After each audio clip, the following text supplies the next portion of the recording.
নমস্কার সবাইকে। সকাল সকাল আমার চলে এসেছে হচ্ছে একটা পার্সেল।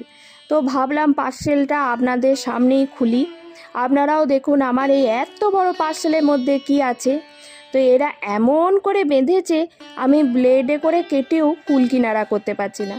যদিও ব্যাপারটা ভালো, কিন্তু আগের বারে যখন পার্সেল নিয়েছিলাম তখন রুহির অনেক কটো প্রোডাক্ট নিয়েছিলাম, তার মধ্যে ওর একটা ক্রিম এরকমভাবে পড়ে গিয়েছিলো, নাইকা থেকে নিয়েছিলাম। কিন্তু পরে যখন ডেলিভারি বয়কে বললাম তখন বলবো আমি তো জানি না, পার্সেলটা ছেঁড়া ছিল, কিছু করার নেই, কি করব বলুন। এই যে এটা হচ্ছে পুকুদের বিস্কুট। তো পুকুদের বিস্কুট বলবো না, এটা শুধুমাত্র পুটুসের বিস্কুট, কারণ পুটুসের তো জিঞ্জিবাইটিক আছে, দাঁতের সমস্যা, সেই জন্য এই বিস্কুটটা না খুব নরম, সেই জন্য পুটুসের জন্য কিনেছি। এখন পেখম সোনা একটা খেয়ে ট্রাই করে দেখছি কেমন হয়েছে। আর বলবেন না, আমি একটু ব্যালকনি এসেছি রোদ পোয়াবো বলে।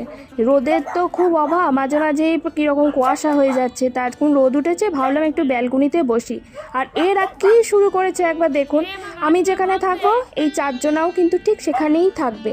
তো আমি ব্যালকনিতে এসেছি বলে ওরাও ব্যালকনিতে এসেছে, দিয়ে এখন নিচে ক্যাট না ইঁদুর কী দেখেছে কে জানে, সে মানে প্রচণ্ড চিৎকার করছে, আমি থামিয়ে পাচ্ছি না।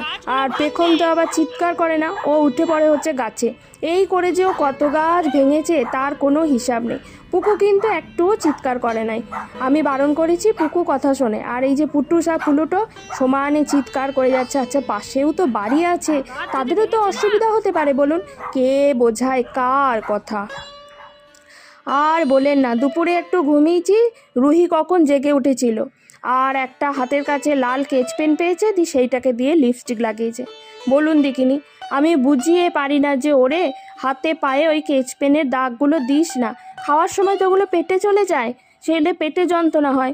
কিন্তু কে শোনে কার কথা, ওরা ঘরের মধ্যে চুপচাপ আছে মানেই ঘরে কিছু কারসাজি করছে। তো আমাকে ভয়ে ভয়ে থাকতে হয়, যখনই ওর গলা পায় না চুপচাপ ঘরের মধ্যে কিছু করছে, তার মানে এই। আমি এখন দেখি ভিজে কাপড় টাপড় দিয়ে ঠোঁটের দাগটা যদি ওঠানো যায়, কিন্তু ও খুব মজা পেয়েছে, বারবার নিজেকে এবার আয়নায় দেখছে কেমন লাগছে, দেখতে বেশ ভালোই লাগছে। আজকে বিকালবেলায় বানাবো হচ্ছে একটা নতুন জিনিস।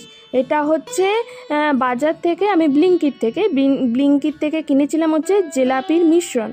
তো তার মধ্যে 200 ml জল মেপে দিয়ে দিয়েছি। এখন এটাকে ভালো করে ফেটিয়ে নিতে হবে যাতে এর মধ্যে কোনো দলাভাব না থাকে। যদিও আমার অল্প অল্প দলাভাব থেকেই গেছিলো, তবে অসুবিধা কিছু হয়নি। আর এই মিশ্রণের সঙ্গেই এই যে মোলটা আছে, মানে যেটা দিয়ে আমি জিলাপি বানাবো, সেটাও ফ্রি দিয়েছিল। আমার বেশ ভালোই হয়েছে, জিলাপি বানিয়ে নেবো, পরে এটাতেই আবার সস রাখবো, মুখে ঢাকাও আছে। তো জিলাপির আকৃতি দেখে ভয় পাবেন না, কারণ কেউ হয়েছে গোল, কেউ হয়েছে চারকোনা, তো কেউ লম্বা। আমি নিজেই অবাক হয়ে যাচ্ছি জিলাপির আকৃতি দেখে। তবে খেতে যে খুব একটা খারাপ হয়েছিল তা নয়, কারণ আমি আবার পাতলা রসের জিলাপি খেতে খুব ভালোবাসি, আর মার্কেটে কোথাও পাতলা রসের জিলাপি পাওয়া যায় না, আর সেই জন্য ঘরেতে বানানো ছাড়া উপায় নেই, তাই এই মিশ্রণটা কিনেছি।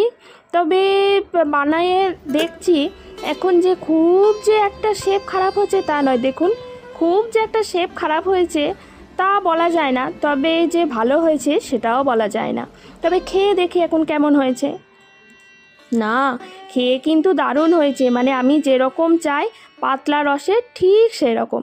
তবে পাতলা রসের বানালে কিন্তু সঙ্গে সঙ্গে খেয়ে নিতে হয়, কারণ পরে এগুলো একটু নেতিয়ে যায়।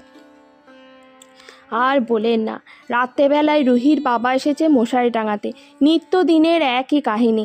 এই পুকু আর ওর বুনি কিছুতেই মশারি টাঙাতে দেবে না, যেখানটা টাঙাতে যাবে ঠিক সেইখানটাতে শুয়ে পড়বে। পুকু তো আবার হাতে পায়ে মুখে করে মশারিটা টানবে ফুটো করার জন্য, কি যে অবস্থা। মাঝে মাঝে আবার রুহির বাবা রেগেও যায়, বলে সরাও দেখিনি ওদেরকে, না হলে আমি টাঙাবোই না। আজকের ভিডিও এইটুকুই, খুব ভালো থাকবেন, নমস্কার।